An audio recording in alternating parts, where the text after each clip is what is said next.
In addition, I would like to thank Pastor Dean Wood for making this beautiful building available to us today. I think we need to give Pastor Wood an introduction.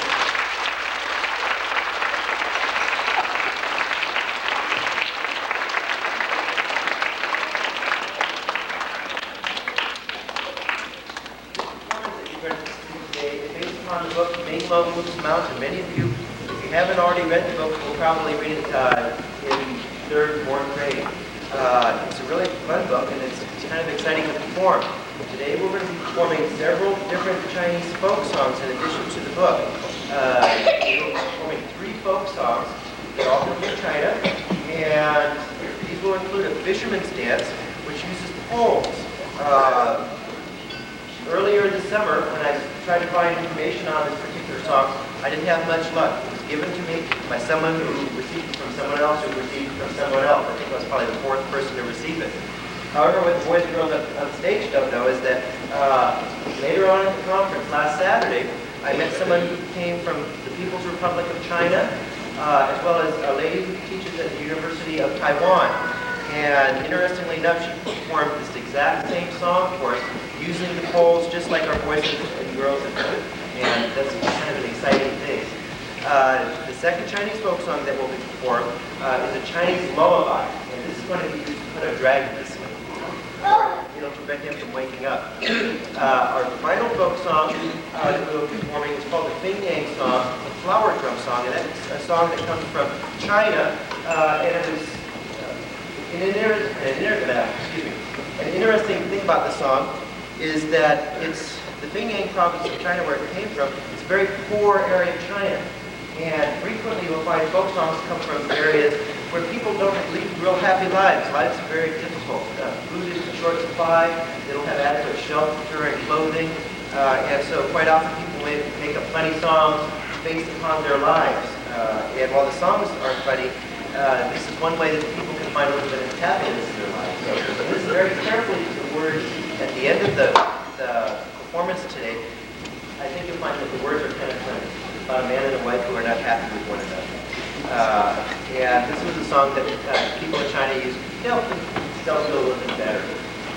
Today we are having to make several adaptions because of size and because it's a large group. So please bear with us. We'll try to run as smoothly as we can. Right now, I'm going to go over and tune the drums, and then we'll get started. Thank you very much.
bring forth a new day.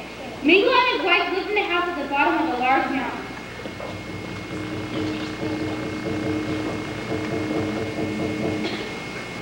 They left their house, but they did not leave the mountain.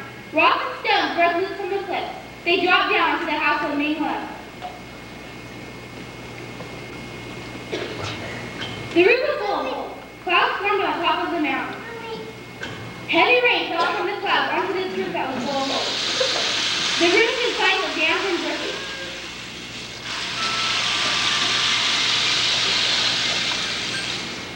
When the sun did shine, it never warmed the house of Ming lived. The mountain always cast a dark shadow. This mountain brings us nothing but happiness. Husband, you must move the mountain so that we may enjoy our house in peace. My dear wife, how can one man such as I move a mountain such as large as this? How should I know? There's a wise man who lives in the village. Go and ask him. Mingo hurried to the village.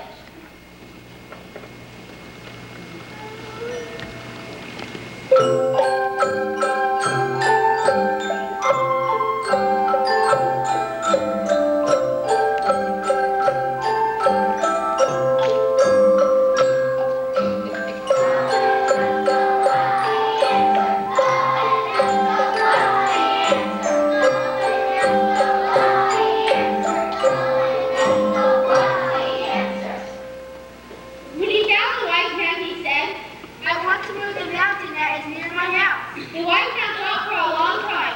Wisps of smoke broke from his pipe.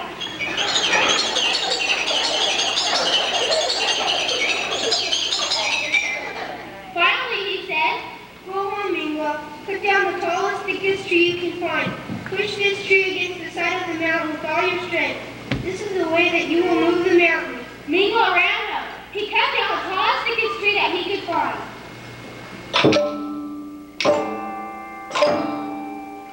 Mingo and his wife held tightly to the tree. Running as fast as they could run, they pushed the tree against the side of the mountain. The tree split in half. Mingo and his wife fell on their heads. The mountain did not move an inch. Go back to the wise man. Ask him to think of another way to move the mountain.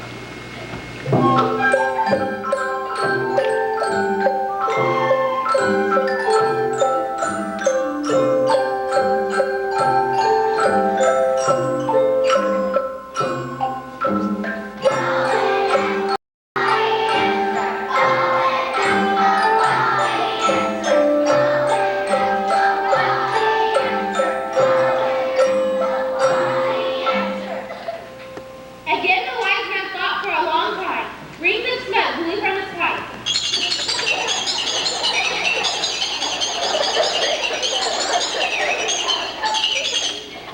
Finally, he said, Go home, Mingo. Take the pots and pans from your kitchen. Hold a spoon in each one of your hands. With these spoons, hit the pots and pans as hard as you can.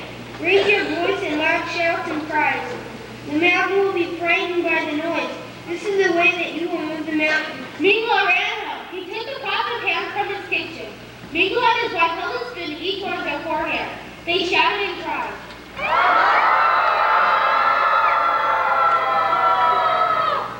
They hit the pots and pans as hard as they could. They made a great noise.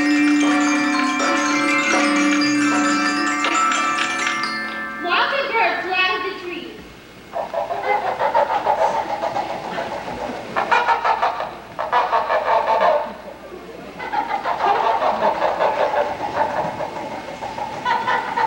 The bees were close behind.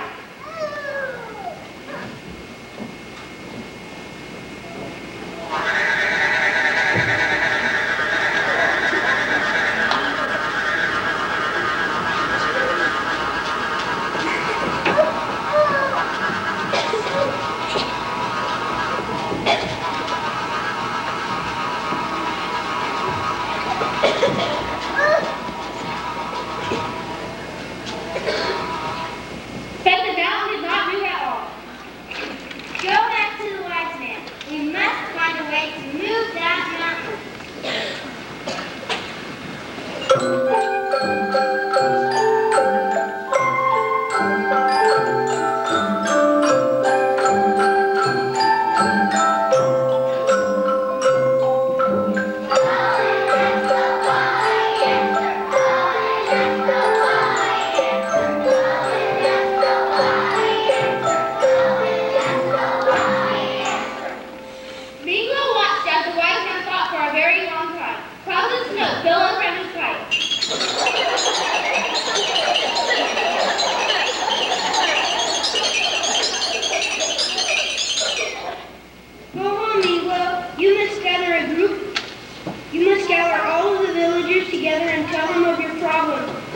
need to gather a group to go with you to the base of the mountain stream.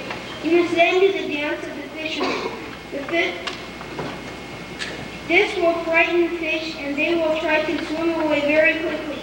If you frighten them enough, they will pull both the stream and the mountain with them as they try to escape the nets. Ming ran to the village. When he had gathered all the villagers together, he told them of his problem. Naturally, they agreed to go with them to the place where the stream meets the sea.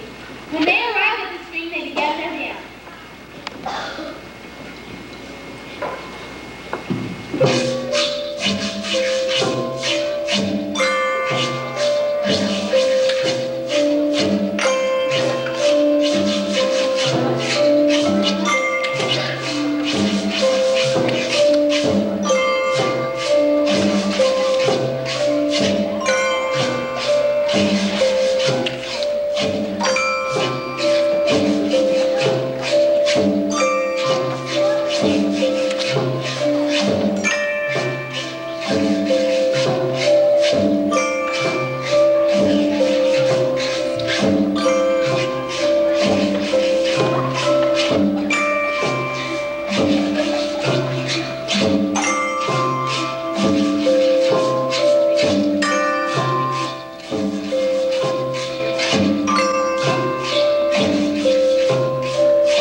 Together they began the steep climb to the top of the mountain where the dragon lives.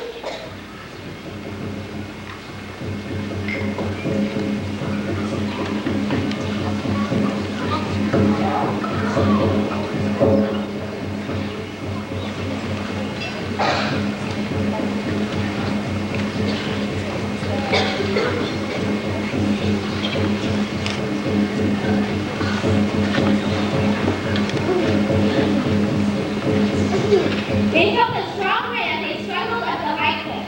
It whistled now. Ming and his wife struggled to reach the magic dragon.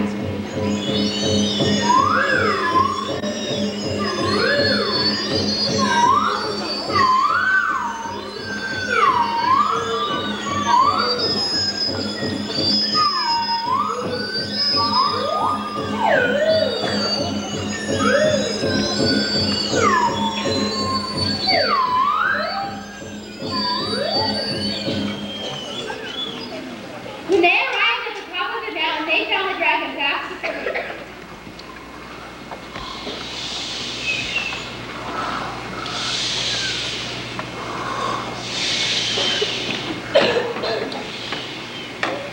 Mingo began to play his flute.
The flute did not wake the dragon. Mingo's wife gently laid the food down in front of the sleeping beast and waited. Suddenly the dragon leaped to life.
They quickly left the mountain.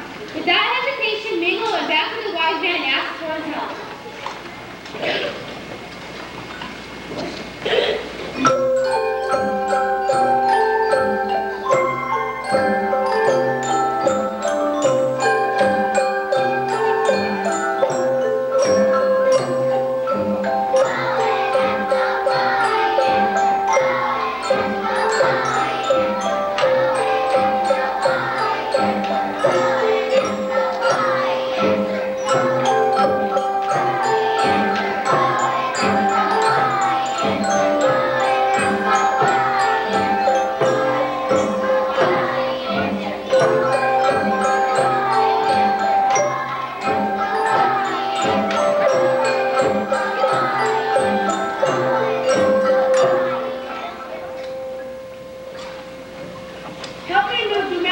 that I can enjoy my house in peace. The wise man sat in deep thought for a long, long time. There was so much smoke from his pipe that he could hardly be seen.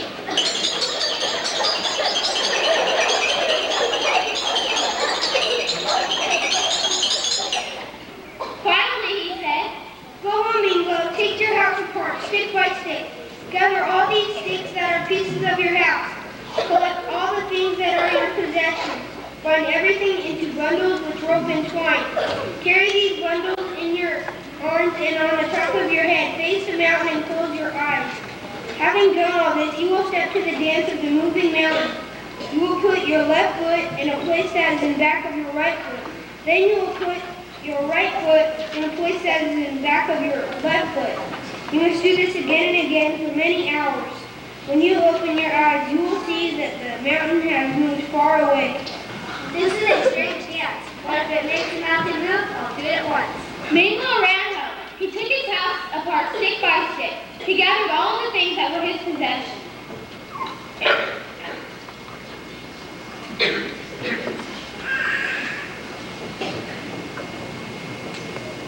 Mingo and his wife bound everything into bundles with rope and twine. They carried the bundles in their arms and on top of their heads. Then Mingo showed his wife how to do the dance of moving the mountain, and they closed their eyes. Carefully they began to move their feet to the steps of the dance. They each put their left foot in a place that was behind their right foot. Then they each put their right foot in a place that was behind their left foot. The neighbors saw Mingo and his wife walking backwards across the field with all of their possessions. It was an odd sight, and they watched in wonder. After many hours had passed, Mingo and his wife opened their eyes. Look, our dance has done its work. And moved far away. Stick by stick, they rebuilt their house. They unpacked all their possessions and made themselves at home. Together with the villagers, they had a great celebration.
Everyone who participated today, I think all the kids did an outstanding job. Let's give them another round of applause.